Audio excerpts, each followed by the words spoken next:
Evening and more back to the more YouTube channel. It's Chris and Mark back 9:30 on a Monday, asking the same question we ask every week: what's going on? What's going on with you, Mark? How are you? Well, yeah. Not a lot. I'll be honest with you. Not a lot this week. I know we've got a little something that's happened, but no, not a lot. I've just been a good weekend of football. We've enjoyed watching Newcastle win away from home against a side in the top 10, which is a rare occurrence. But yeah, how about you?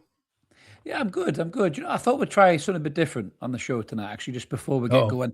I'd like you to get a bit close, just huddle around the microphone. I want you to respect the mic, Mark. I want you to respect the mic and just enjoy this show as it goes. There we go. I had to get that in somewhere. Ladies and gentlemen, you know for a fact I'm going to be talking about that complete idiot that is the Chelsea manager in a minute. We've got loads to get through.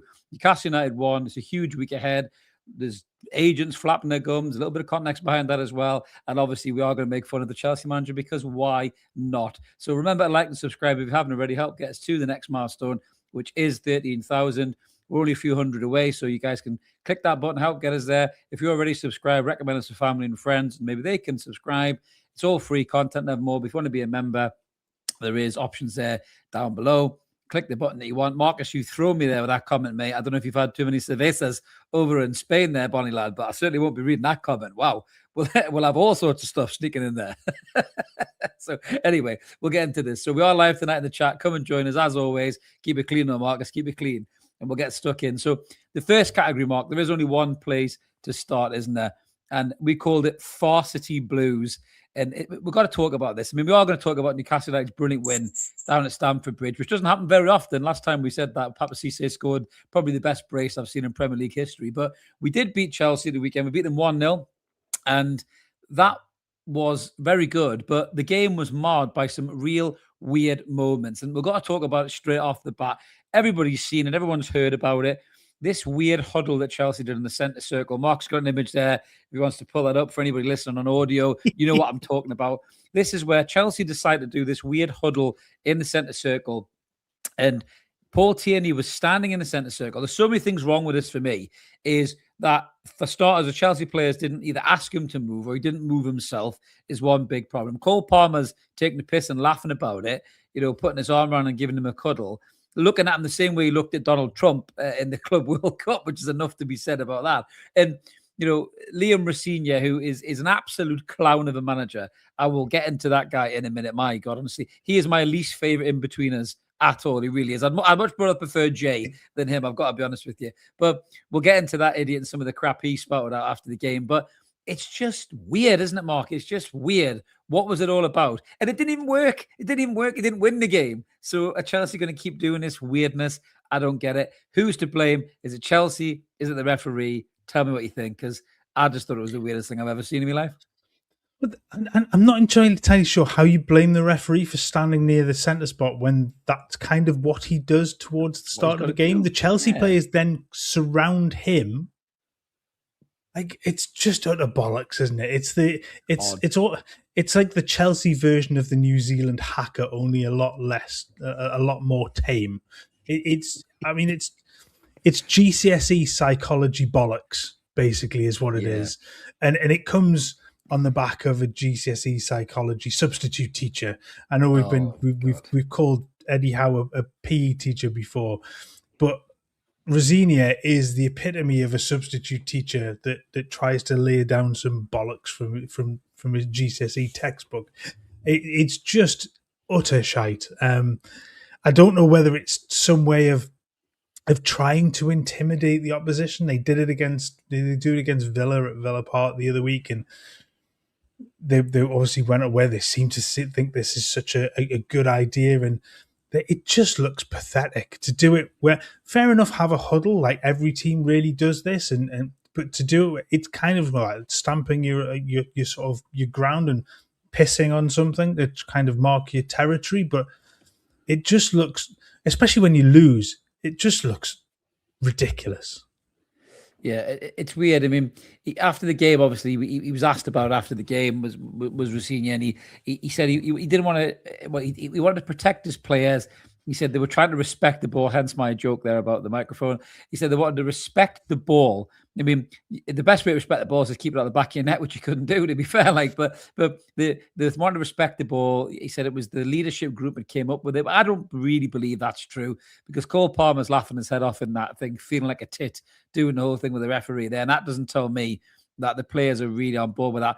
And Rafinha he's like the physical manifestation of a LinkedIn post. He really is, like, just utter fucking bollocks, like, from top to toe. He really is. Like, the shit he comes out with, you listen to him talk, he takes himself way too seriously. You know, he actually claimed that they should have had a penalty for the tackle, from Voltemade, as he says there. Anyone in that room can see Voltemade doesn't kick Cole Palmer down the box. No, he didn't. I don't know if you've got the image, Mark. Cole Palmer actually stands on Voltemade's size 96 feet or whatever the fuck they are. He stands on it, again goes down like a sack of shit. And if you watch the replay, Ramsdale's standing over him going, "You taking the piss?" And then Jacob Ramsey walks over laughing at him because he knows that it was never a foul in a million years. What is Rafinha talking about here?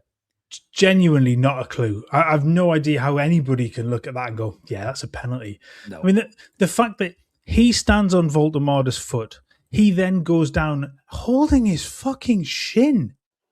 What? Yeah. I mean, yeah, mind blow. And it's that kind of stuff. That's the kind of stuff that should end up with something retrospective if it's not picked up, because that is fucking cheating. It is cheating. That's trying to con the game. Yeah, Chipper's got a point there. We should have a pen, at least one, you know, when you got the grappling with Reece James and Malik Chow. He's not even looking at the ball. But I suppose the argument with that is that happens all the time. And you give 3 or 4 pens a match, I think, if you did that, really. So, but if it's one of them, isn't it? But you give it, and that stops happening, because I'm sorry, he's got Malik Chow run the neck. He's absolutely no eyes on the boys, no idea where the ball is. All his intention at that point is to stop Malik Chow. That's a foul. I don't care. Like, if it happens 3 times a game, you give 3 penalties. Like, it stamps it out. You have to cut this sort of shit out. First and foremost, it'll stop Arsenal doing it, because they're the masters of it at the moment. But that kind of stuff has to stop. Yeah. I mean, speaking of Arsenal, I think Rafinha is vastly overtaken Mikel Arteta as my most disliked Premier League manager, just because of the shit that he comes out with. I mean, you genuinely would think this kid was like, he'd won leagues and cups in 3 or 4 different countries. The way he's talking, like, he's done fuck all. Like, they had one of the most generous fixture lists possible when they came in, you know, and over the last few weeks, the wheels are well and truly fell off. They couldn't beat Burnley, couldn't beat Leeds. We've beat them away from home, and we're shit away from home. We've barely beaten anybody this season away from home, right? Yes, it was a good away performance, so we'll talk about that in a second, because this is a Newcastle podcast, not a Chelsea podcast. But such was the ridiculous nature of Chelsea as a club, of the manager, the way they were going on after the game. It was absolutely ridiculous. I mean, he did give us a tiny bit of credit for defending well in the game. But, I mean, he is, I mean, I agree with Chippers. He will get binned in the summer. That, you know, it's a Chelsea manager. He could get binned by the time the day's out, mate. That's how bad a Chelsea manager's job is. You know what I mean? It's unbelievable. So Leon is saying, Chris, are you warm? Heating on too high? No, I'm just wearing a t-shirt, mate. Sometimes I just wear a t-shirt, you know. This is all right. I've got quite a nice, well-insulated house, mate. So lucky me. Mark does. He's just wearing a hoodie. So that's just the way he rolls. That's just the way he rolls. I was going to say I like a change, but I figure I've worn this a couple of times over the last couple of weeks, and that probably prompted by Stephen's comment earlier on that said Mark loves a hoodie. I can't find it, but I'm sure it's in there somewhere. Well, I don't tend to wear them. Yeah, I love a hoodie probably more than you. I probably wear more hoodies than you on this show. But hey, you know what? Yeah, Mark's usually in his suit, a Ronnie Cray look. He's determined to make you Ronnie Cray, as Chip, as I tell you, mate. Determined to make you Ronnie Cray. But yeah, so never mind about Chelsea, the ridiculous manager. We thought we'd get into that at the start because it was just the most bonkers comment ever. And I'm quite glad the whole footballing media have took the piss out of them as well. Like, nobody's held back. Everybody's just said what you're talking about. You know, even Rory Jennings was going for him on Talk Sport, which I thought was hilarious. But like, nobody is buying what this guy's selling. Nobody's buying it. And you know, Chelsea are a mess of a club. They're a basket case of a club. You know, more on that in Out of Toon. But let's get into Newcastle United's performance. We talked about it on the post-match. Defensively, Mark, it was resilient. It was disciplined. It was well structured. We'll talk about Gordon a bit more detail in a minute. Don't jump the gun. You do love jumping the gun. Don't jump the gun. We'll talk about Gordon in a minute in a separate section. But in terms of the discipline, I mean, the confidence from the Barcelona game, it was a contrast, wasn't it? Two sides. One team got battered in Europe by PSG, and the other team were unlucky to get a draw against Barcelona. And it kind of showed, didn't it, when the two teams took the pitch, that Newcastle seemed to have more confidence, more belief in their game plan, and Chelsea were just a little bit all over the place, really, weren't they? Yeah, I think Newcastle sort of set out pretty early on to really be aggressive against us, and I like that. I think we both said it, but I know I've talked quite a bit about. I want to see something different. I want to see a different approach and a different way. And I thought the high press is something we've seen before, but there was an awful lot about the game on Saturday that I thought was a very different approach than we've seen a lot from Howe and from Newcastle. Yes, it was a variation of the 4-3-3. That's never going to go away. I like the way that they developed plays. I like the way that they sat in, and they weren't. They didn't do what we've seen before, where goal up and just everything drop, everything just let's take a breather. Everything was up a level. That press was there. The intensity of pushing Chelsea into areas that they wanted to play. The dropping of the midfield a little bit deeper at times to stop the ball coming through the middle, particularly to Palmer, who got a little bit of joy at times. In that gap in between the midfield and defence, it was counteracted by the fact that Voltemade would drop in to be around Palmer. I thought Ramsey was excellent in that central role. He had a really, really good game. But they were able to really make a difference in sort of being a little bit more robust. They were a little bit more, let's sit and counter. And at times that works brilliantly, and it allowing Chelsea to have the ball in areas where they Newcastle wanted them to have it. Have the ball out wide. We'll give you the ball wide because we're confident if you're going to ping the ball into the box, we've got Sven Botman, we've got Malik Chow. They're going to deal with everything in the air up against João Pedro and Delap. Delap has the opportunity in the second half, but outside of that, they created very, very little. And it's down to the way that Newcastle was set up to really play. And it was encouraging to see something just a little bit different and sets a blueprint, I think, for this week coming up as well. Yeah, definitely. I mean, we'll talk about that in terms of the huge week coming up. We have got the preview coming out for the Barca game tomorrow. It'll be interesting to see what the manager does. But yeah, I think you're right, Mark. I think the confidence was there. The energy was there. You know, Joe Willock, I thought, was excellent. And certainly in the first half. I know Joe Willock's had a bit of a resurgence of late, in this Newcastle squad. I mean, I still think he might go in the summer, but that's for the summer. I think he's really put in a good shift of late. You know, he showed a lot of energy, a lot of endeavour. I think Ramsey, as you say, mate, has been spectacular, really, now he's settled into his game and, he's over his injuries and his illnesses and things like that. Tonali, it was a shame not to have him playing, but to get that result without Sandro Tonali or Bruno Guimaraes is massive for the squad. It shows you that, there is a little bit of depth there, maybe more depth than we thought. But yeah, I thought it was a really good performance in terms of the discipline, the structure.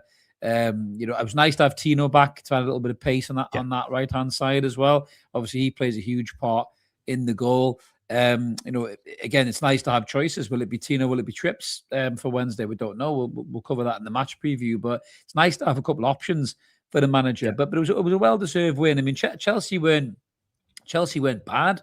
I just think that, Chelsea lack a focal point. I think when Liam Delap came on, he gave them a focal point, but he's a little bit like Voltemade with us, in terms of he seems to be the right striker for the wrong team. Like they don't seem to be able to get Liam Delap into a game or understand how he plays.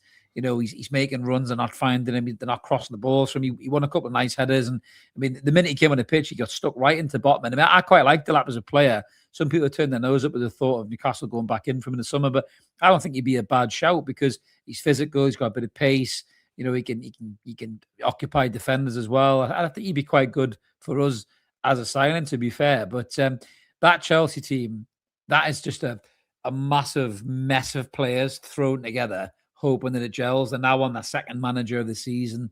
And it's showing now. I think in key moments in the final hurdle of this season, Chelsea are falling over, and it's about right. I think, and Newcastle took full advantage of that. And I think my only criticism would be where's that performance been earlier in the season in those away games where we've been more open than Sharon Stone's legs and basic instinct against teams where they just fucking ran through us and and scored at will. So it's nice that Eddie has kind of stumbled upon that now away from home. Maybe it can help get another surprise result or two. Do you think, Mark, possibly towards the end of the season playing like that?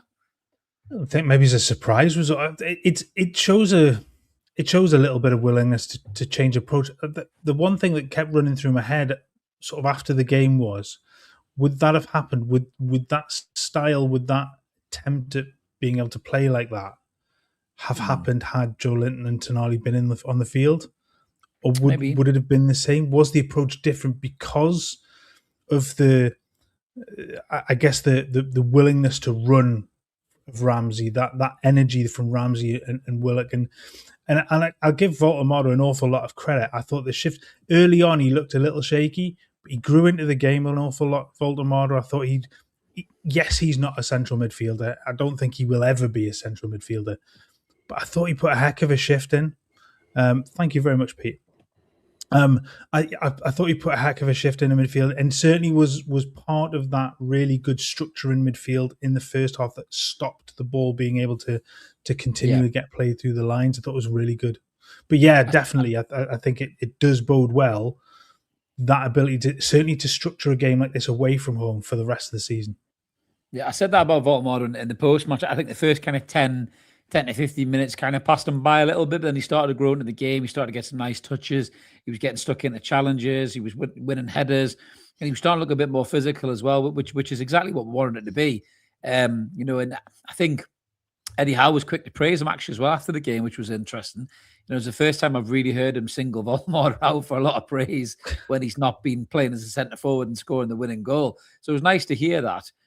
He wasn't getting as many pelters in terms of, he's not getting in the box and all that. Maybe these, pundits are starting to learn that he's playing out of position and maybe cut the kid a bit of slack really in terms of, stop trying to talk about him as he's a centre forward, because he wasn't playing as a centre forward. And that's a lovely segue into who was playing as centre forward. He was the lad who got the goal, and that was Anthony Gordon playing up front. Now, we called this section Flash Forward. Now, I have been on this channel several times sternly saying Anthony Gordon is not a centre forward. Mark, you've also said Anthony Gordon is not a centre forward. For the first time since he's been put up there, I looked at him on Saturday and I thought he actually is looking like a centre forward. He's starting to move like a centre forward. He's starting to play a bit more like a centre forward. The goal was relatively easy, but you got to be in the position to score it. He takes the touch, he puts it away. Now that's a couple of goals in open play. I suppose the question I'm throwing out at you, and then everybody in the chat as well, are we seeing Anthony Gordon evolve into a centre forward from a left winger? And could that be something that Newcastle could look to do moving forward? I mean, me personally, I'll give you my take straight away on it. I think Voldemort will probably be gone in the summer. I don't think he fits the type of player that Eddie Howe wants to play. I think we'll sell him probably back to Germany. Wissa, I'll fucking gladly send that bloke on a plane to Saudi Arabia tomorrow if somebody pays for the fucking flight. Get rid. Probably not at the moment. Shite. Well, maybe not at the moment because he's not very safe for him. But mind you, he's that fucking fat he wouldn't get on the plane. He'd probably fucking bow the baggage allowance probably. But Wissa's been shit, right? There's no getting about he's been shit. We paid 30-odd million quid too much for him.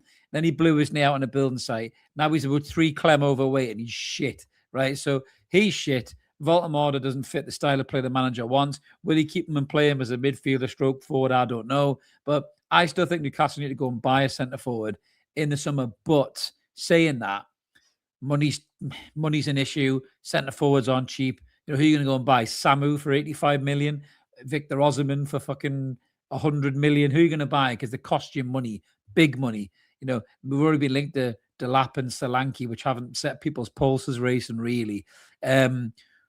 Would the prospect of moving Anthony Gordon into a striker role keeping Barnes on the left, maybe signing another left winger, will be linked to this young kid from Bundesliga who looks shit hot as well. Would that be something that you think the club may look at? Because Howe obviously rates him as a forward.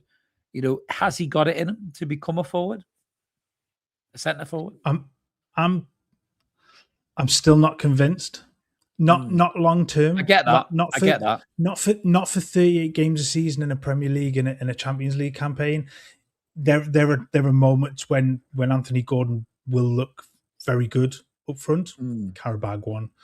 I think playing the way that Newcastle did on Saturday suits him down to the ground because it allows the pace to become pretty much the be all and end all of his game at that point. I think in other games he'll look like a fish out of water, and we've seen that. I don't think that he is the answer to a centre forward question long term. Do you think he'll be gone in the summer? Do you think he'll be gone in the summer? Like Leander says, there's a good chance he could be. I think part of us has always thought that. I think the way that particularly if we're talking about Liverpool again, if Salah moves on and there's that change on there, but again, that possibly depends on who their manager is. Because if they fuck this up and they don't get Champions League as well, then Slot goes, it's a new manager. Is then Anthony Gordon wanted at that point by a new manager? I don't know. It depends on who that manager is. I think it's a very real possibility that he moves on. But again, it will depend potentially on where Newcastle finish. If they get European football, more likely he might stay.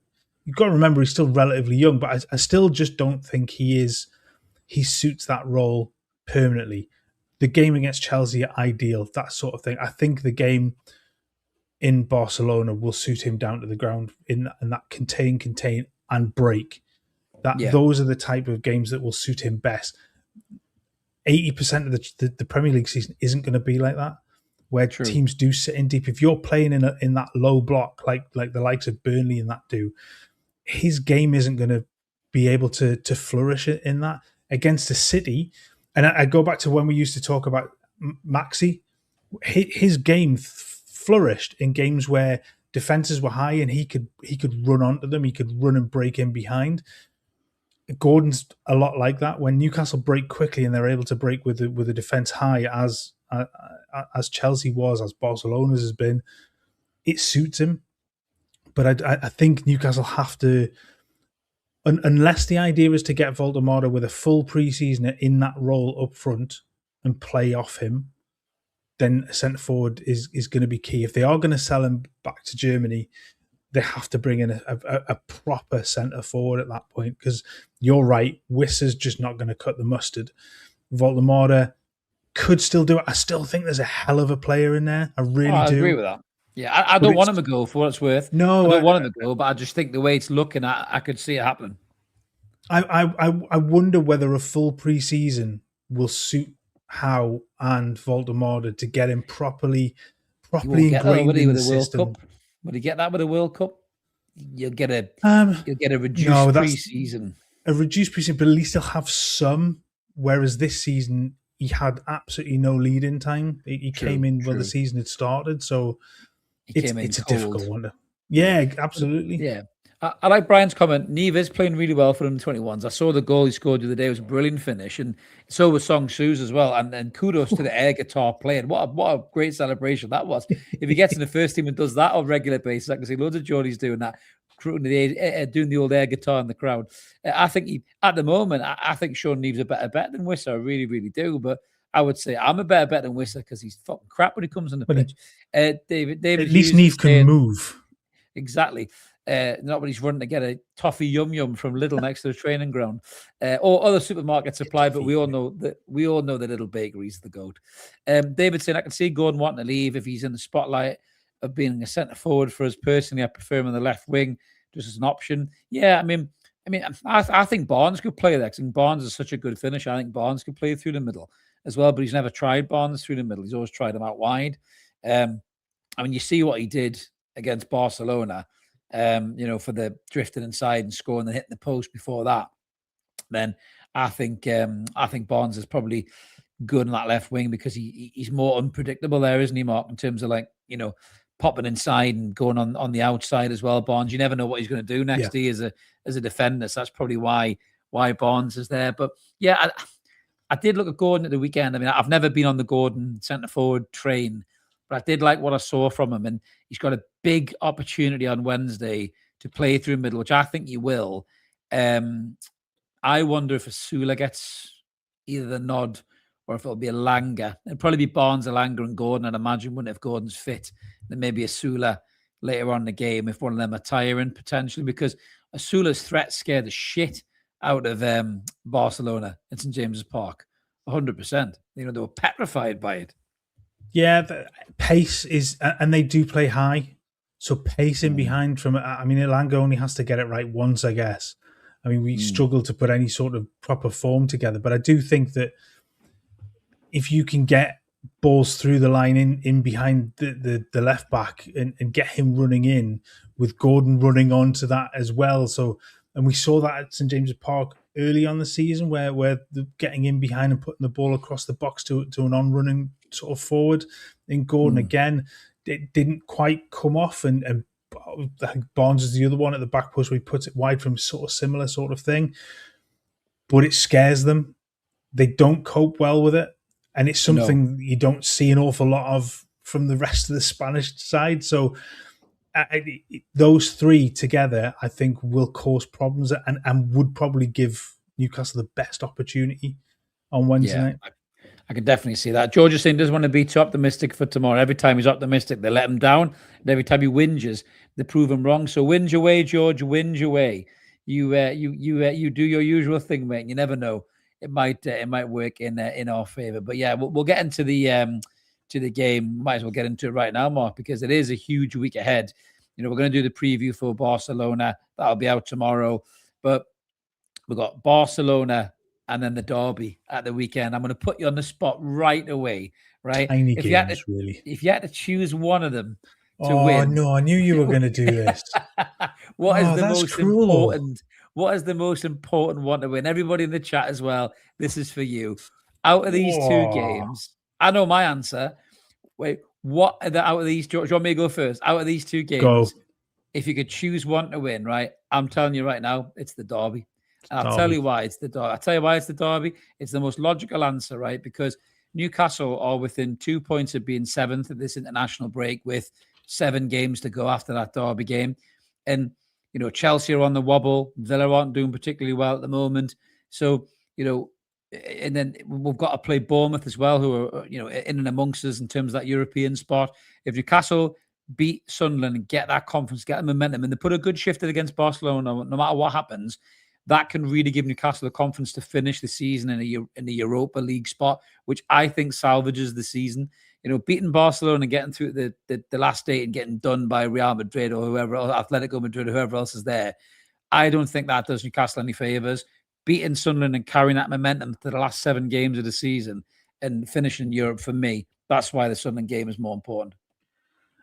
I think that's a fair assessment. I'm not sure I can disagree with that, to be honest. I think we looked at it at one point, maybe Champions League was, well, we talked about the FA Cup being the best chance of Europe, perhaps the Champions League then being, but I think a resurgence, I think some of those games in and of the teams in and around Newcastle has been, has definitely been a bright point for where Newcastle have won this weekend. Like obviously Brentford tonight have drawn as well, so they haven't pulled away anymore. So that gap to 7th is now only 3 points. The run of games that's coming up as well. A win against Sunderland on Sunday, then Palace and Bournemouth. There are some properly winnable games towards the end of the season that can really drive that European spot. And let's not forget that ahead of even Brentford, yes, there's a little bit of a gap for beyond that. But Chelsea fall over themselves. Liverpool look like they can be brilliant at times in a game and then look completely shambolic. Their performance against Spurs was awful. And Villa have fallen off a cliff. There's part of me that says that 7-point gap to 5th is not as achievable. unreachable as it once was. It's not as far-fetched to look at that and go, do you know what? A good run of games, and we've said this most of the season, but a good run of games could really put Newcastle in it. They have to find that C word. They have to find some consistency in this and put the level of effort, the level of performance that they put on Saturday into other scenarios and into other games. But there's a real possibility now, and that corner, I think, a little bit has been turned. Yeah. Evan's got it. Both. Fuck it, Evan. We'll win both. You know that would, what a week that would be. Imagine winning both of these games. Imagine beating Barcelona, and then beating the Mackhams in the derby. The confidence that would give the lads and the manager as well. Because let's face it, if we were to lose to Barcelona but play well over the two legs, but then we get beat comfortably in the derby, everything about in that Barcelona game will be completely forgotten. No one will remember that Barcelona game if the Mackhams beat us well. You know, everyone will be turning their attentions to the manager. You know, the frustrations with the manager this season. And there's been a lot of frustrations with the manager. I've had them. You've had them, Mark. You know, most of you guys in chat have had them. You know, the beating Barcelona is one thing, but getting beat off Sunderland, you know, twice in a season, their first season back in the Premier League and God knows how long, is not unforgivable. Good. Unforgivable in many ways. It really, really is. So for me, yeah, I think the derby's the main one. But really, if you want to be a top team, why not try and win both, Mark? Why not try and win both? That's the whole point of having squads and playing in those competitions and being in Europe and then trying to still achieve in the Premier League. These players have got the ability to do both. I mean, I think the Barcelona game is a tough ask. It really is, because Barcelona are incredible at home. They were shit in the first game by their standards. Hansi Flick was not happy with the performance at all. The Spanish press wasn't happy with the performance at all. They were very happy with Lewis Hall, but they weren't very happy with Barcelona. More on that in a minute. But, you know, they will come at Newcastle hammer and tong at the new Nou Camp. There's no doubt about that. You know, so that's going to be a really, really difficult game for us. But they've got to beat the Mackhams, mate. They've got to beat them. They cannot lose that game, in my opinion. It's way too big to lose.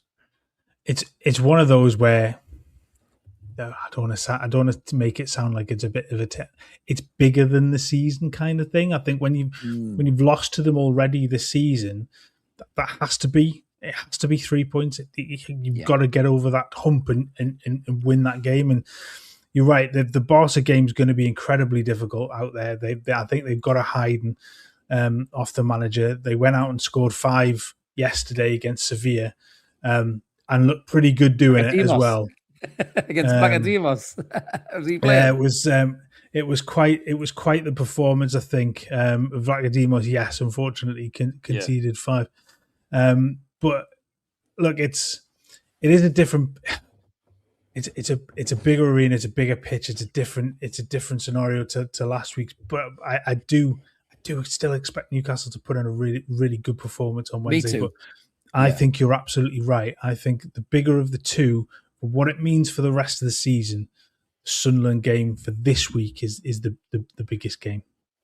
Absolutely. I mean, Newcastle are so big for Sunderland. More on that and Out of Toon, by the way. One of their players in particular very much knows how big Newcastle United are as a club. But we'll get into that in a second. But yeah, I mean, it's a good confidence booster, isn't it? Because the performance against Barca was really good at home. Obviously, the superlatives about Lewis Hall were there as well, which he was absolutely magnificent. Having Tino back was a big boost, and then he looked fresher again against Chelsea. You know, Bruno is going to be there in a non-playing capacity as like a cheerleader, you know, motivator type, you know, in the squad, which I'm sure Bruno is very motivational as well. So, you know, he's coming back, which is good.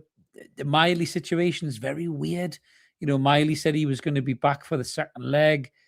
Howe seems to be being very cautious about Miley. Do you think there's more of this Miley injury that meets the eye? Because it just seems to have gone from being a dead leg to, like, you know, I don't know, you know, just something that could keep him out for the entire season. I mean, is there just the club being overly cautious here with Miley, or is it maybe a bit more deeper lying than that?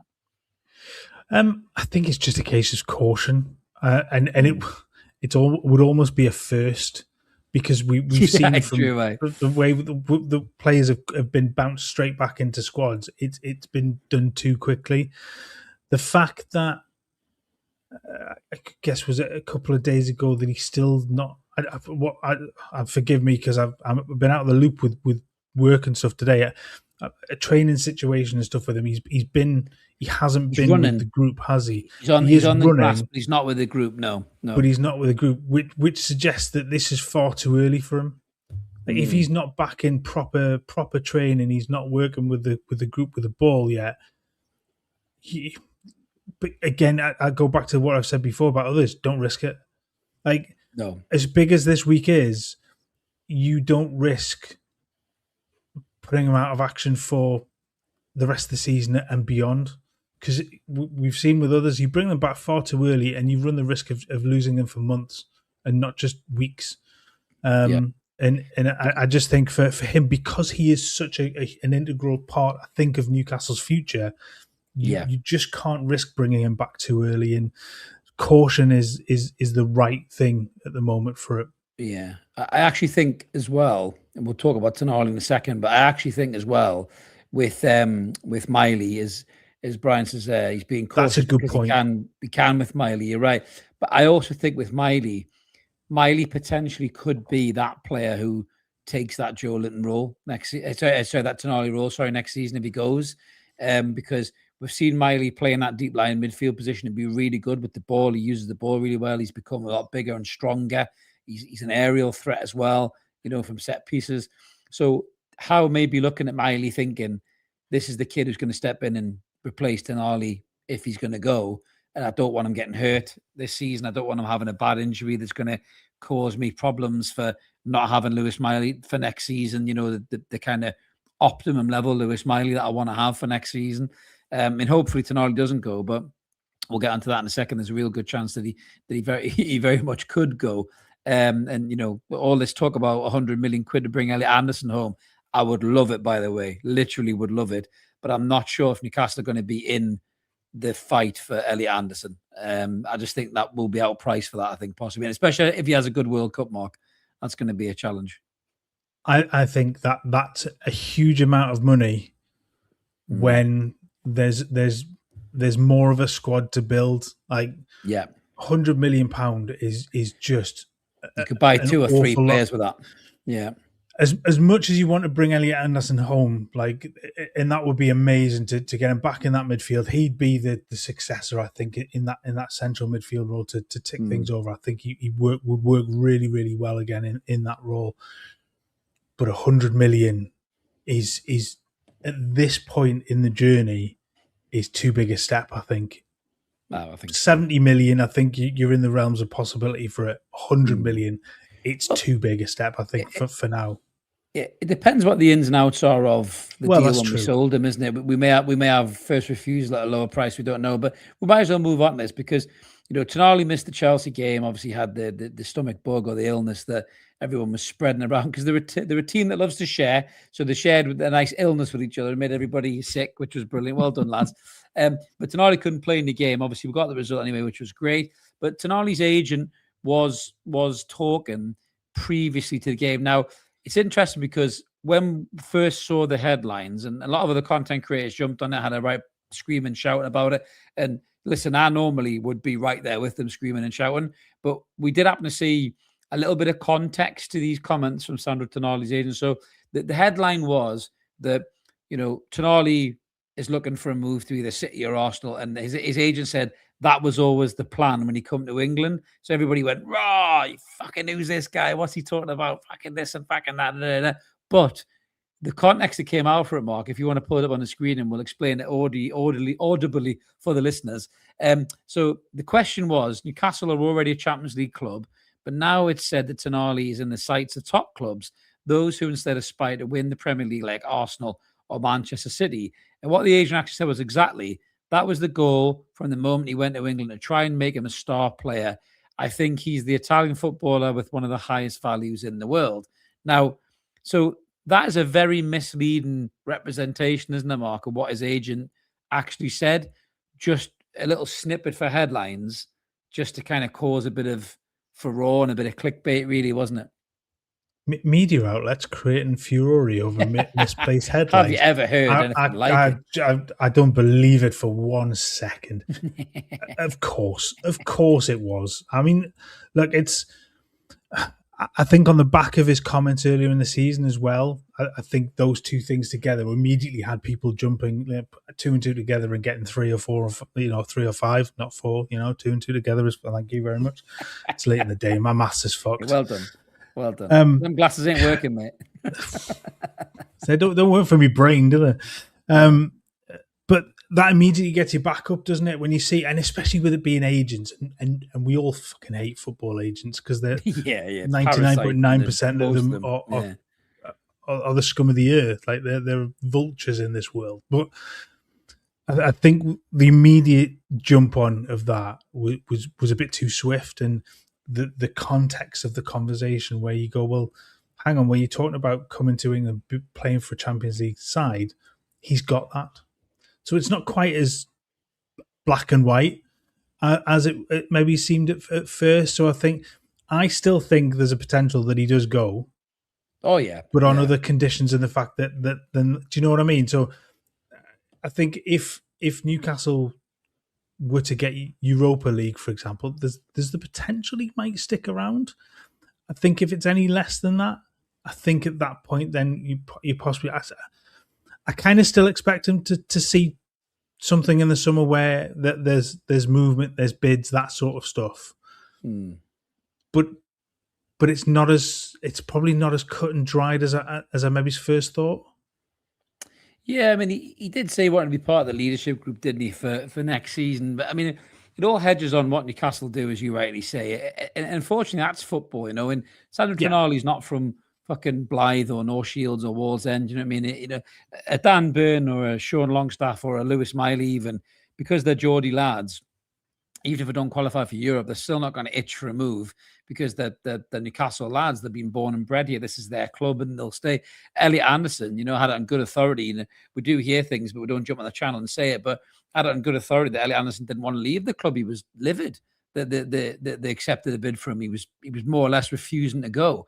But he knew he had to go because if he didn't, they'd be fucked with FFP.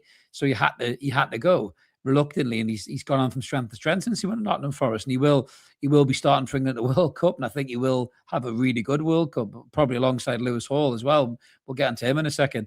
But it's inevitable these links with players like Sandro Tonali because we signed him for big money from AC Milan. He was the Italian golden boy. Obviously what happened to him, but he's come back so much stronger after that, and he's really established himself as one of the best midfielders in the Premier League, one of the best midfielders in Europe. And he's bound to court attention. He really is. And if we don't qualify for the Champions League, which, let's be honest with you, we're not going to, if we don't qualify for the Europa League then even more so, a lot of these players will be, looking around thinking, I need to play European football to stay in international sides. I need to play European football because that's what top players do. So that's always the risk of Newcastle having an iffy season like we've had. So for me, I'm with you, Mark. I can see him going, but what worries me a little bit as well, and I said this, I think, after the Barcelona game, Lewis Hall has been so magnificent for a long period of time now. All of a sudden now, it's the who's who of teams that want to sign him. People scouting him, City, Liverpool, Arsenal, Borussia Dortmund, Barcelona are all looking at him. And that game against Barcelona would have put Lewis Hall on loads of people's radars. And I'm a little bit worried about that. We had a chat about this before we came on, and I know there's some elements to Lewis Hall's, family life that may keep him at the football club, shall we say. But, I mean, surely Newcastle have got to put a big contract in front of this kid ASAP and get it signed, Mark. Surely now is the time.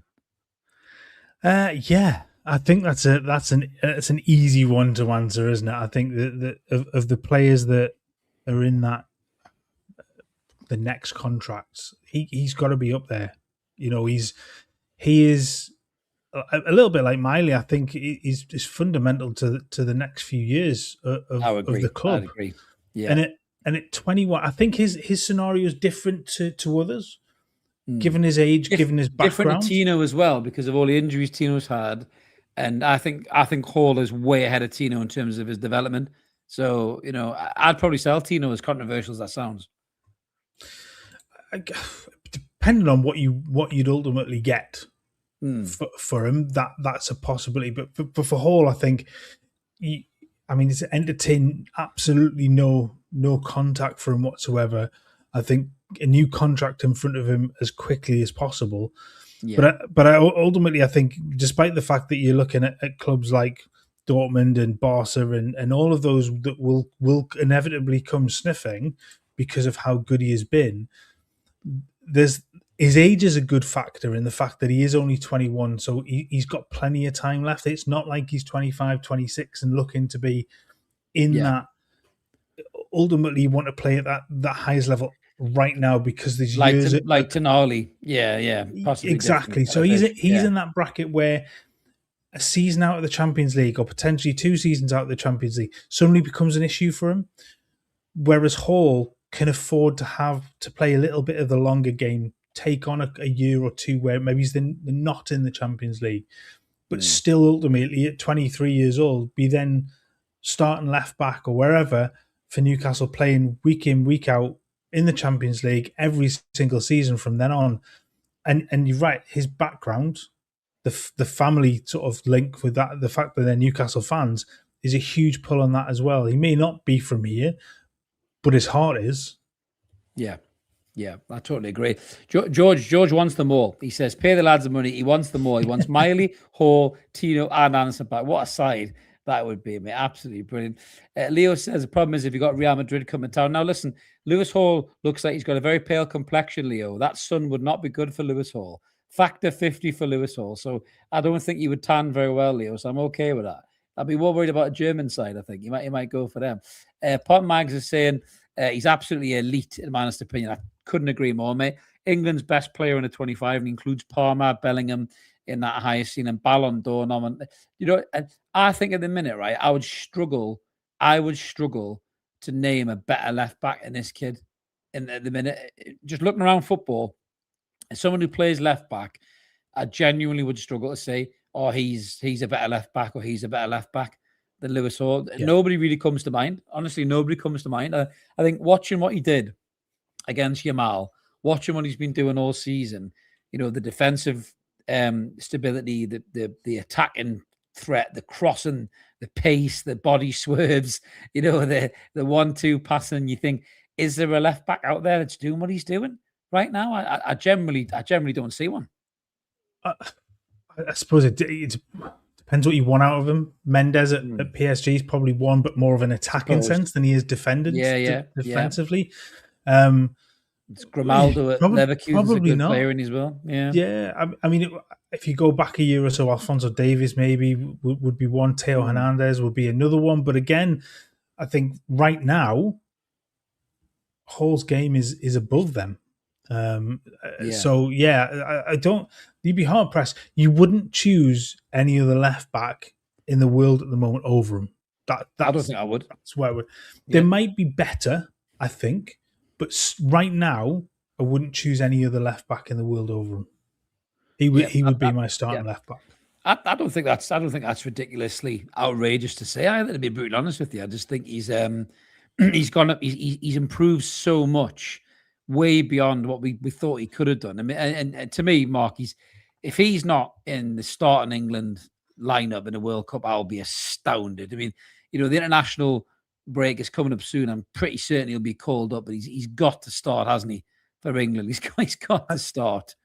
I think the one thing that works in his favour is it's not Southgate in charge. With Thomas Tuchel in charge, he's more like Southgate been in charge. You know, we're starting Ben Chilwell. I was going to say Luke Shaw. I couldn't remember his name. Luke Shaw would be starting. But yeah, I mean, he's got to be a shoo-in.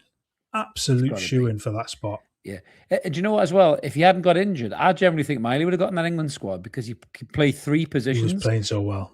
And he was playing so well. I'd be shocked if he didn't get in. I mean, if Tino stays fit, he's got a good chance of getting in because I know Tuchel likes Tino as well with his pace, you know, and he can play right or he can play left back as well. But yeah, I mean, don't get me wrong. Look, I'd love Tino Livramento to stay here, sign a new deal, and Lewis Hall to do the same, and them two to be our fullbacks because honestly, them two have got the capabilities to take those crowns that Trent Alexander-Arnold and Andy Robertson once had, in my opinion, Mark. If them two can continue to progress and stay fit is the key thing, especially for Tino. If those two could stay fit for a majority of the season, I think the two of them name me 2 better fullbacks in the league than them two. I think you'd struggle. in the Premier League. Reece James probably at right back. On his day, yeah. Yeah. But not a left back. I don't think there's a better left back in the Premier League than Lewis Hall. No. Not certainly not English. There's Definitely no one not. close. Chelsea probably, as a pairing, they probably got the two best fullbacks as a pair in Cucurella and Reece James. When your manager's not trying to play Reece James in central midfield, which is every week again. Yeah, I mean, I don't get us wrong. He is a great footballer and a great passer of the ball as well. He's a right back, and he's openly talked about him being the best right fullback in the world. Why the fuck are you playing him in central midfield then? Play him in his natural position. Jeez, honestly. Yeah, but yeah, but Tino and Hall have the potential to be that dream pairing at fullback, both for club and country. And we said that a year ago. Yeah, I do like that comment by Ty. You can tell no matter how good Hall will be, he'll never become a prick. He seems like such a grounded kid, doesn't he? Yeah. He just lets his football do the talking. I really like that comment, Ty, and I think you're absolutely right. I think Lewis Hall is really good. There's an interesting comment, because who else has been saying this, Mark? Who else has been saying this? This guy right here in the hoodie, him in the hoodie. So he said he could see Lewis Hall becoming a Gareth Bale future. Now, before we move on, we've got to address that, because you've talked about this a lot. Now, we're talking about Anthony Gordon becoming a striker potentially, right? Could you theoretically move Lewis Hall further to the park and get yourself another left back in? Someone who's maybe a bit more defensively minded than Lewis Hall, and push him further up the park. What damage could he do the park in a Bale type role? It's funny because I sit back and sometimes think I'd like to see a little bit more out of him in terms of in terms of his stats and what he produces at the top end of the field. But ultimately, look sometimes how many passes he puts through though. Like Asula fucking up that one-on-one. Yeah. Like if he had better players to pass it to, he'd have 3 assists a game. I'd be interested to go back and see what his sort of big chance created numbers are. I don't know that off the top of my head, scarily. But yeah, I do think he's got the ability to play further forward. He does have the ability to do a Bale and go further forward and create havoc. His ability on the ball, he's got such good close control, and we saw that against Barcelona when he take the ball and run through the line of midfield, get past your man and past the midfielders, and then burst onto the rest. And you just think there is something there that could produce. He doesn't have the pace of Gareth Bale, and I think that's probably where that sort of comparison falls flat a little bit. Yeah, that's what George is saying there as well. He's got more skill, but he's not as quick as Bale was. No, he definitely doesn't have the afterburners. You go back to that game with Bale against Inter Milan where he absolutely torched the right back. Was it Maicon that played at right back? Was the world's best right back, many people said at the time. He still has fucking nightmares over Gareth Bale. But Hall, cold sweats. His ability on the ball, his passing ability, his crossing ability, and his ability to run with the ball, maybe he's not at that pace, but he has much more skill and close control in that regard. I do think he could offer an awful lot further forward. I mean, I'd quite like to see him, though, just stay in that attacking full-back position, because that full-back position has gone away from being the traditional Gary Neville kind of just over the halfway line, pass it to David Beckham, and then head back type of a thing. It's a lot more of a creative position now, and people like Trent Alexander-Arnold made it so for so many years, whipping crosses in, setting up goals left, right, and centre. You know what I mean? So that, for me, Lewis Hall, Tino needs to work on his attacking game. When Miley was in that right back role, then stepping into midfield when we had the ball, him and Lewis Hall both doing that left and right was an incredible creative outlet for the team, because then both of them are so good on the ball.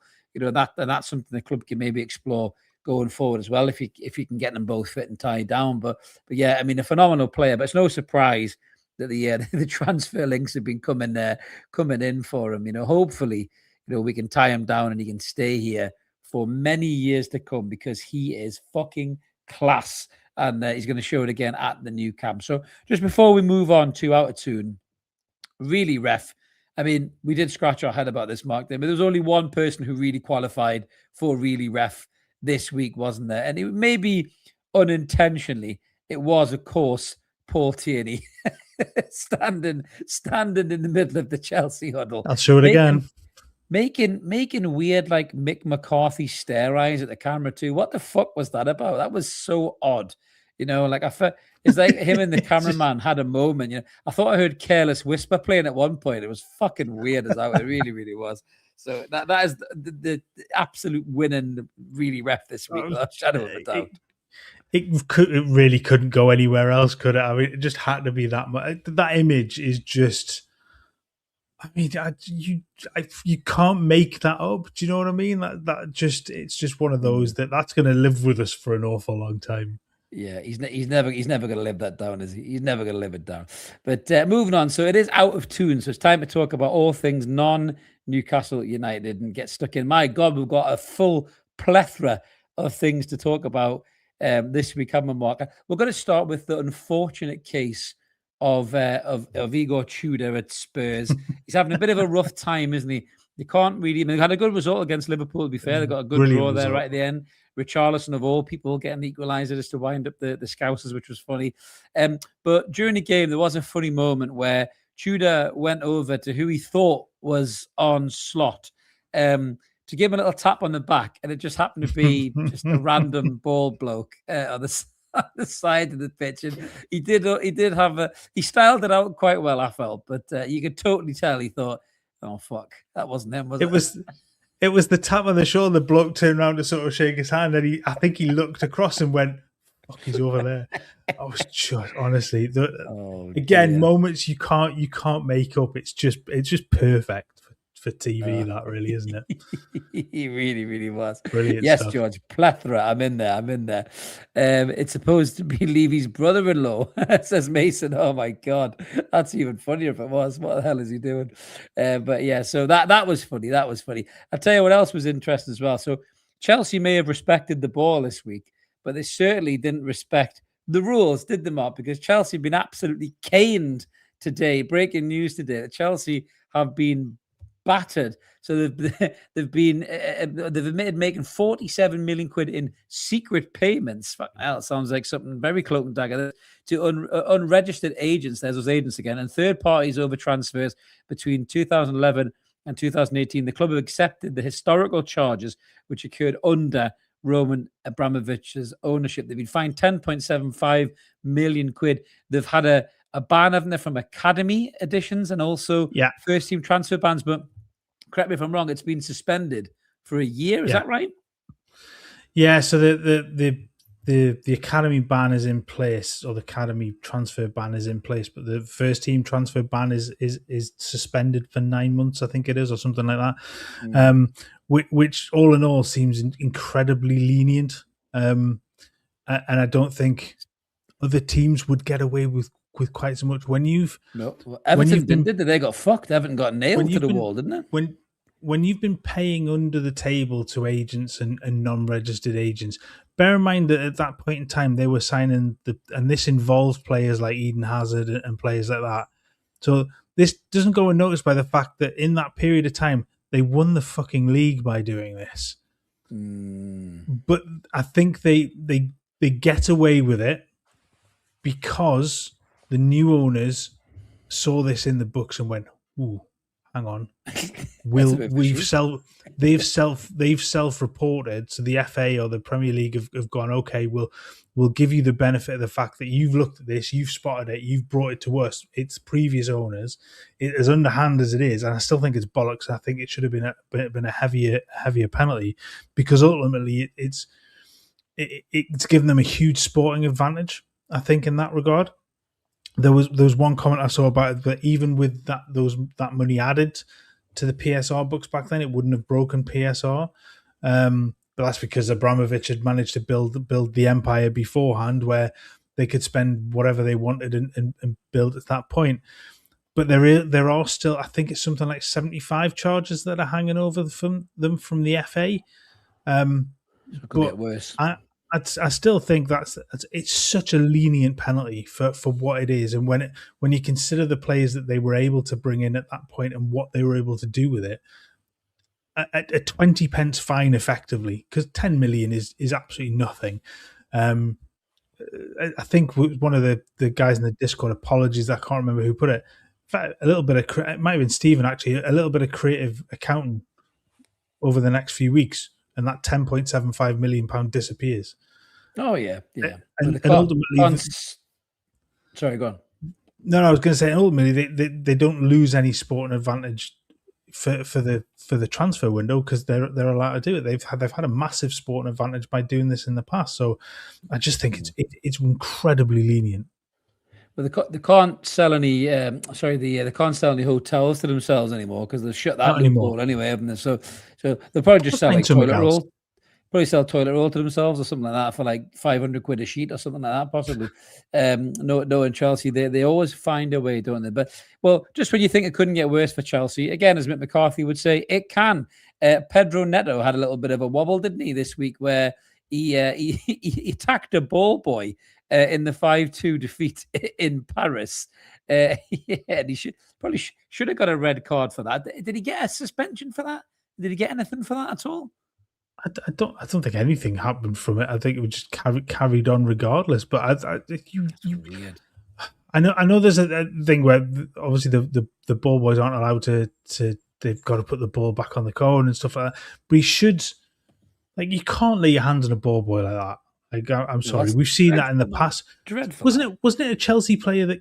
It was Hazard. It was Eden Hazard. Eden Hazard. Thank you. Yes. Was it Swansea? Was it Swansea? Swansea. Cup, yeah. I think it was. Yeah. He was sent off. Like, I know that's a little different, but you can't be doing that, man. Yeah. Like, fucking hell. Honestly.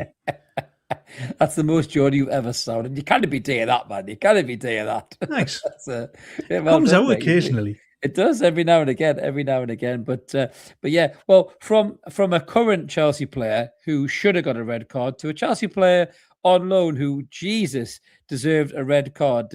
Nico Jackson, who some Newcastle fans wanted us to sign. Thank fuck we didn't. That is brutal, that tackle that he put on that player in the Bundesliga. Was it Leverkusen who were playing? Who were they playing? Leverkusen. That's just a horrible challenge, awful. Isn't it? Oh, mate, that's terrible. I know you say centre forwards tackle. Fucking hell, that's grim, man. Centre forwards tackle, or you booting a player up in the air, that sort of thing. But you're generally not shattering somebody's leg for that. That just makes me feel ill watching that, because that's just a horrible. In fact, it was Leverkusen's Martin Terrier, who I think was a new signing this season. Was a player, funnily enough, that Newcastle were linked to last summer as well.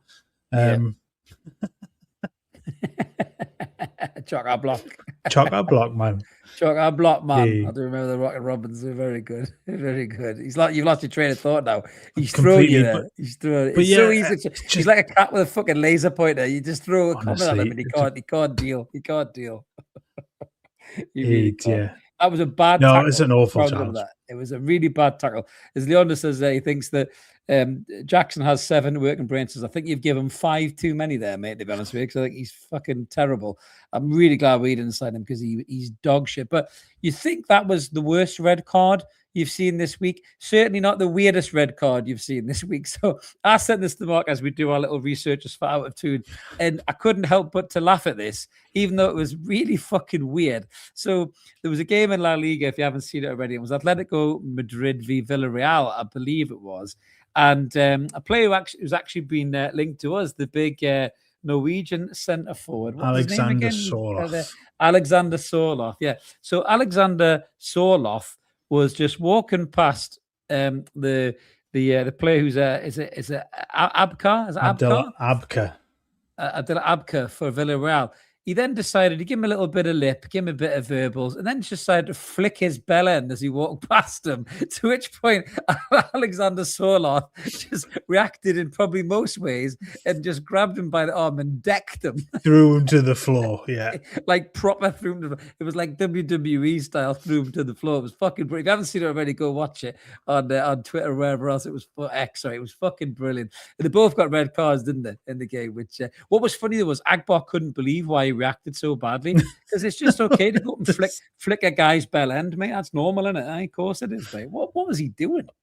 I just genuinely no. I mean, just why we laugh about the fact that Gaza did the Vinnie Jones the one with Vinnie Jones with him, and you kind of chuckle about stuff like that. But Jesus, man, of all the things to do to a player that you're walking past, I mean, just the most bizarre. What even goes through your mind at that point to kind of think, oh, do you know what, I'm gonna do that. There's Leonders with the movie reference. I was watching that. I was on Sky the other day. Never rub another man's rhubarb. Oh, Jack Nicholson, the Joker. Mark's lost because Mark doesn't watch any movies. He just watches football and plays Champ Manager. So that's don't even play Champ Manager anymore. I just watch the football. Batman 1989, Jack Nicholson, never rub another man's rhubarb. There you go, mate. We'll educate you. You can tell who wouldn't be doing the movie channel out of us two, can't you? This guy over here. So, stick to your steaks, mate. Stick to your steaks. There you go. Steaks and football. He knows. 1989 Batman classic. I have to go back and say I do love the original Batman movies from the 80s. However, I've always been this bad at watching movies because if we go back into our childhood, I hadn't seen those Batman movies until probably the late 90s when Chris sat me down with the videos at his house and put them on.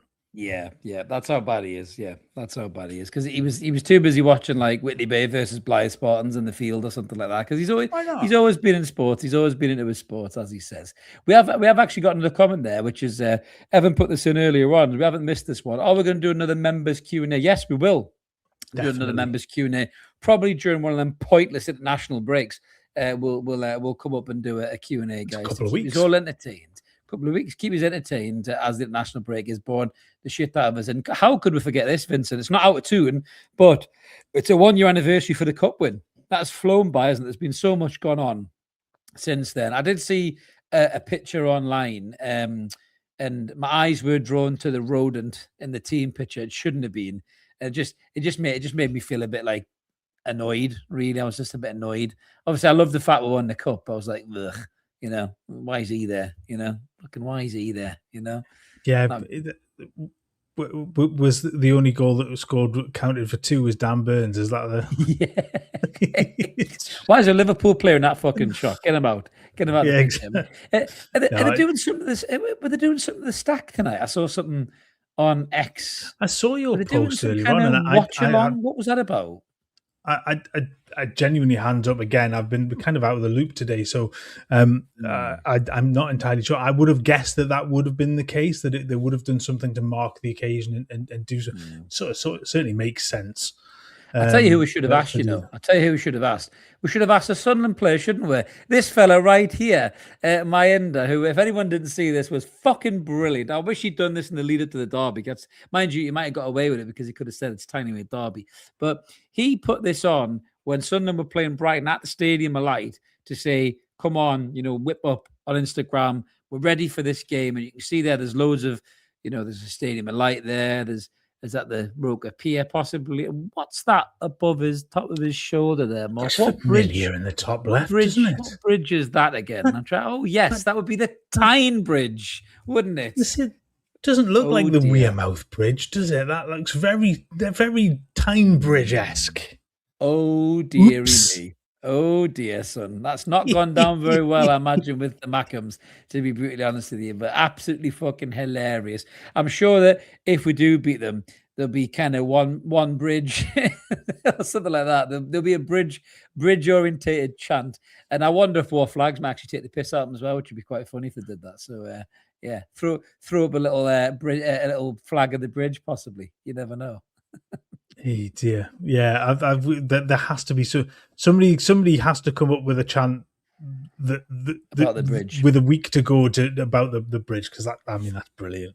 Especially if he starts on the bench and then comes on as a sub, that has to be aimed straight at him for that. That's but honestly they will. And to be fair as well, there would be some belting chants about it as well, because the fans always deliver when it comes to chants. But I'll tell you what's mad this week in the Out of Toon. We were talking about this before we came on. How many red cards have we covered? There's loads.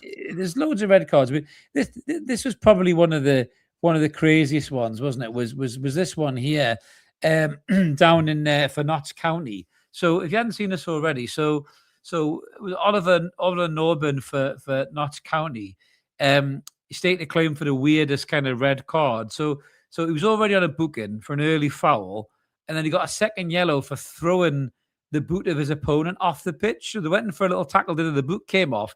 He picked up the lad's boot and threw it off the pitch and got a red card. Second yellow and red card. I mean, footballers have always been a bit dense, but they seem to be getting thicker by the month, really, don't they? I don't get that. Genuinely, just the most bizarre. I think the intention was to kind of get it out of the way while play was going on, but the poor lad lost his boot and then just have it just pelted off the field. But it is the most bizarre red card I've ever seen, and I think it was quite early as well. I think it was like the 20th minute or something of the game, where to pick up 2 yellow cards effectively that early in the game is shambolic. And ultimately, I think it cost them, because they end up getting beat, don't they? So, but just again, another bizarre. But that was 3 of 4 that we've got. It was red card wise, the cover. Well, there was the second one, which this one, and we kind of pulled this up because I don't like this at all, by the way. So this was the Crystal Palace Leeds game. So this was Crystal Palace's, is it JD? Is it Canavar? Celebrating his head off when Gudmundsson got sent off for Leeds. I mean, this kid was celebrating like he just scored a 20-yard screamer. He was pumping his fist. He was cheering. He was hollering. I mean, if this little fucker doesn't get looked into for betting, there was going to be a red card in that game. I don't know what the crack is, because I've never seen a player celebrate so, wildly for a guy a fellow professional getting sent off. Very, very odd behavior. And like you said about Cole Palmer, I think this little fuckwit should face some kind of sanctions from the Premier League for behaving like that. I think he should get a warning at least about his behavior, because that's disgusting, I think. A fellow professional getting sent off and you're doing that. Yeah, I mean, there's an image sort of from the back of the referee's holding the red, and you just see him in the back. In fact, he's not the only one. There are a couple. I think Lacroix was doing it as well, where they're both screaming at the fact that there's a. But weirdly, that with regard to that one, that wasn't the funniest bit about that entire incident. Is the fact that the referee forgot that he'd booked Gudmundsson in the first place. So he shows him the yellow card, and the Palace players are going bonkers at this point, and he sort of, I think he gets a bit of a nod from the sidelines after about 20-30 seconds, and suddenly looks at his card and looks at the player and goes, "Oh, I've booked you already, off you go." Like, how are you not in control of the game that much that where you can in the one half of football completely forget that you've booked a player? Genuinely, again, the standard of refereeing.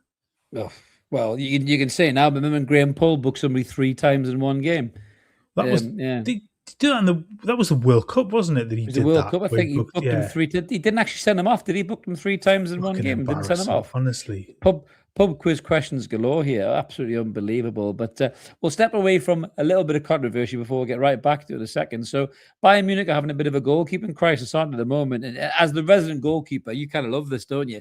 So this is the not love the fact that his keepers are injured, but the I was going to say that's harsh. Yeah. Mark just loves people getting injured.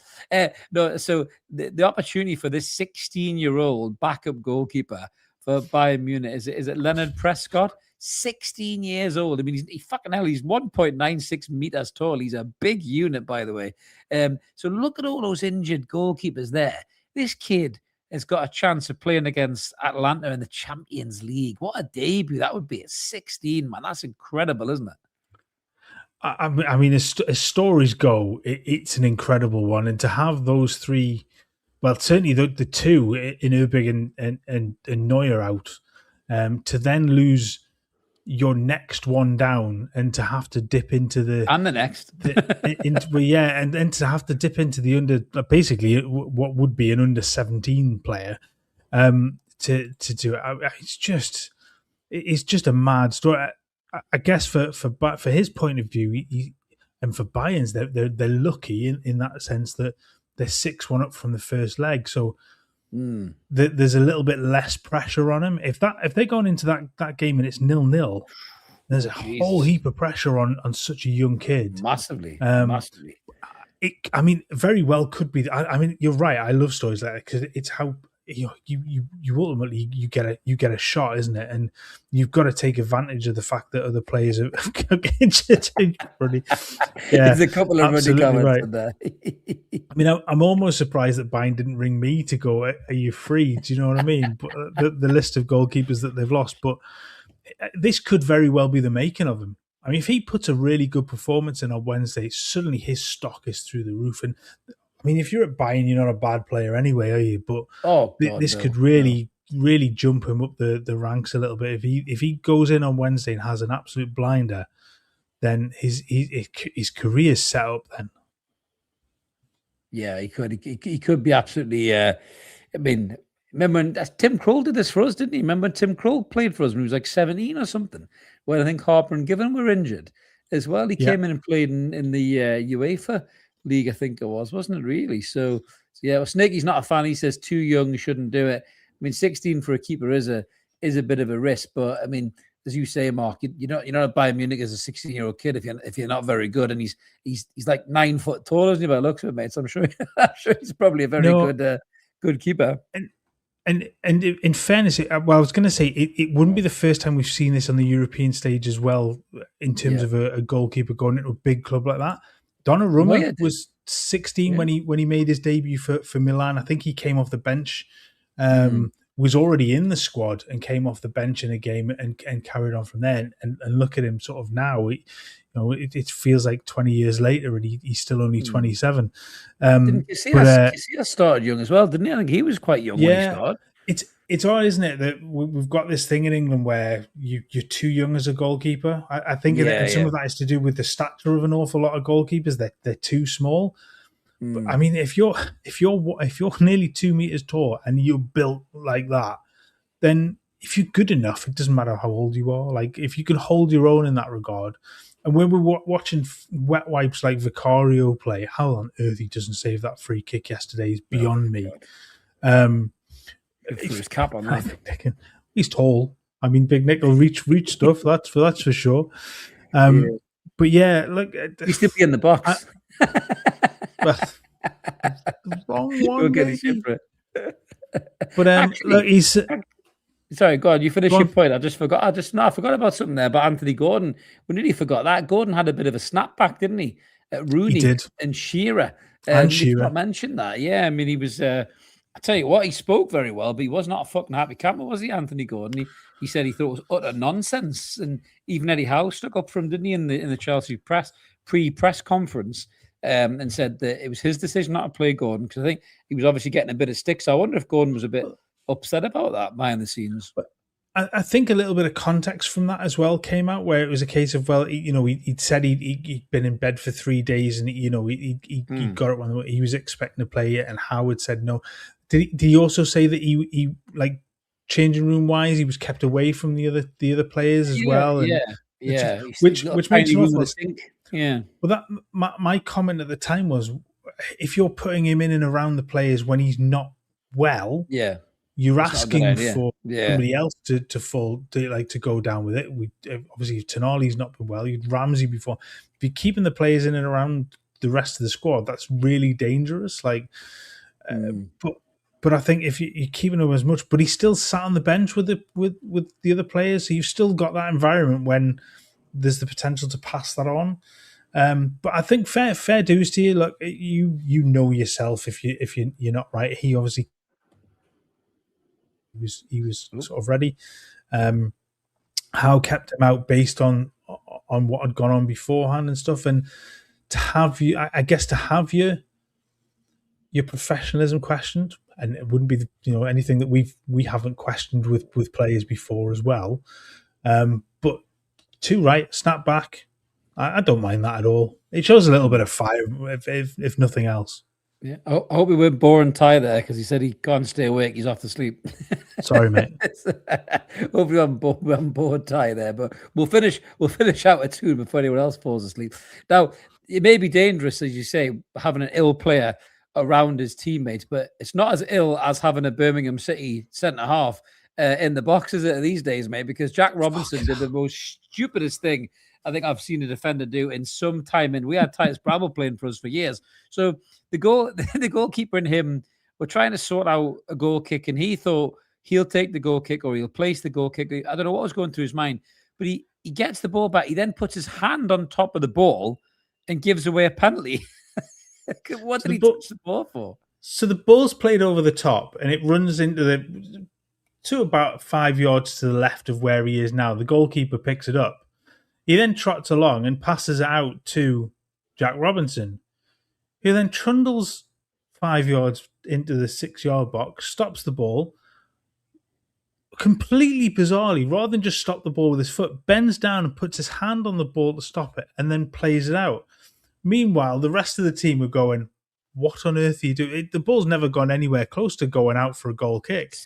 Crazy. And gives away a penalty. Just the most bizarre thing. We've seen a couple of similar ones where goalkeepers have taken a goal kick but passed it to the defender, who then thinks they're just passing it to them to take it. So they pick the ball up and put it down to take the goal kick again, and it's been given a penalty. But this one never went out of play. It was just bizarre. Hilarious, but bizarre. Oh, yeah. Very funny. Very, very funny. As Stephen says, will Jack be sent on a training course to get a refresher of the rules of in-game play? Maybe. It's a good job Liam Rossini's not as manager. He'd probably give him some kind of like life-inspiring quote and then, post about his transition on LinkedIn or some shit like that, possibly. But, yeah, very, very funny, silly move by Birmingham City. And speaking of silly moves, we'll finish on this one. So Rafael Leao was not happy when he was subbed off for AC Milan. He tossed an almighty wobbler to the point where his goalkeeper had to shove him off the pitch, really. And this kid has, I think, gone to that stage where these good players they become really good players for clubs, and then they think they are bigger than the club that they're at. He's at AC Milan, it's a huge football club, and he's behaving like a fucking prima donna. They've got a ridiculously high fee on him, I think, for a release clause or whatever. But it's not a good look for Rafael Leao, Mark, is it really? I don't like this kind of stuff. No, it never looks good, does it? When a player goes, and especially starts pushes away from players on his way off, and then pushes away from the manager when he comes. Look, I get you don't like being substituted. Like, that's fine. I'm at ease with a player being upset about coming off the pitch, but not doing it in the way that he's done it. He handled a lot better than a Preston North End player handled at the weekend. This is something I didn't put in. Who booted a bottle in front of the dugout, and it cracked a Norwich fan in the head. Fucking hell, honestly. Ouch. I mean, we'll let Port Vale off though because they beat Sunderland, so they're all right. We'll let them off. I hope the Norwich fans are okay, but they're still good in my eyes because they beat the Mackhams. But yeah, not a good look from Rafael. But that's us all done, I think, for this week's Out of Tune and for this week's What's Going On. Thank you so much, everybody, for joining the chat. It always helps the episode flow. Love hearing from you guys as well. Remember, like and subscribe if you haven't already. Help get us to the next milestone. If you want to be a member, there's options down there for you too. You can come and join the Discord group where we have chats like this all the time. It's just not in front of a camera and a microphone that we've huddled around to respect it. Like we said at the start of the episode, as this looks weird. You're getting too close to there, Mark. You're taking it too far there. That's not the kind of channel we are. Stop it. We'll get kicked different off channel. That's a later night channel. That one. That is not the channel that I'm doing, mate. I'll tell you that for free. Fucking hell. We ain't doing that one, mate. We ain't doing that one. But yeah, that's us all done, guys. We will be back. There'll be a Barcelona preview coming out tomorrow. And we will be back with the post-match reaction to Newcastle Barcelona on Wednesday after the game, which would be a strange time, probably be around about half 7, 8 o'clock or something like that, possibly round about then. I think when we do the post-match reaction to that game because it's an early kickoff. It's 5:45 kickoff. It's 5:45, so it'll be about 8 o'clock. Around about 8 o'clock. Yeah, around about 8 o'clock. But we will be back for that post match. Hopefully, Newcastle have got a great result against Barcelona in the Champions League. But what will be. There's loads of football to come this week before we finish off for a shit international break. The derby's coming at the end of the week as well. It's a massive week for Newcastle, massive week for all us fans watching, and we will do our best to bring you as much ever more action as we can this week. Thanks for watching, guys. Have a cracking evening, morning, afternoon, wherever you are in the world. We'll catch you in the next one. See you later. See you. Cheers, guys.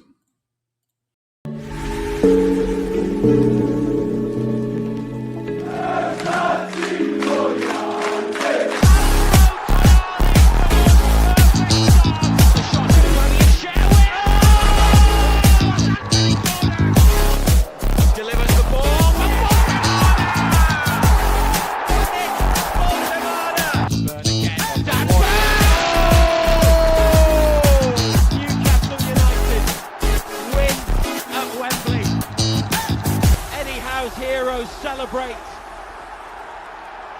They have done it.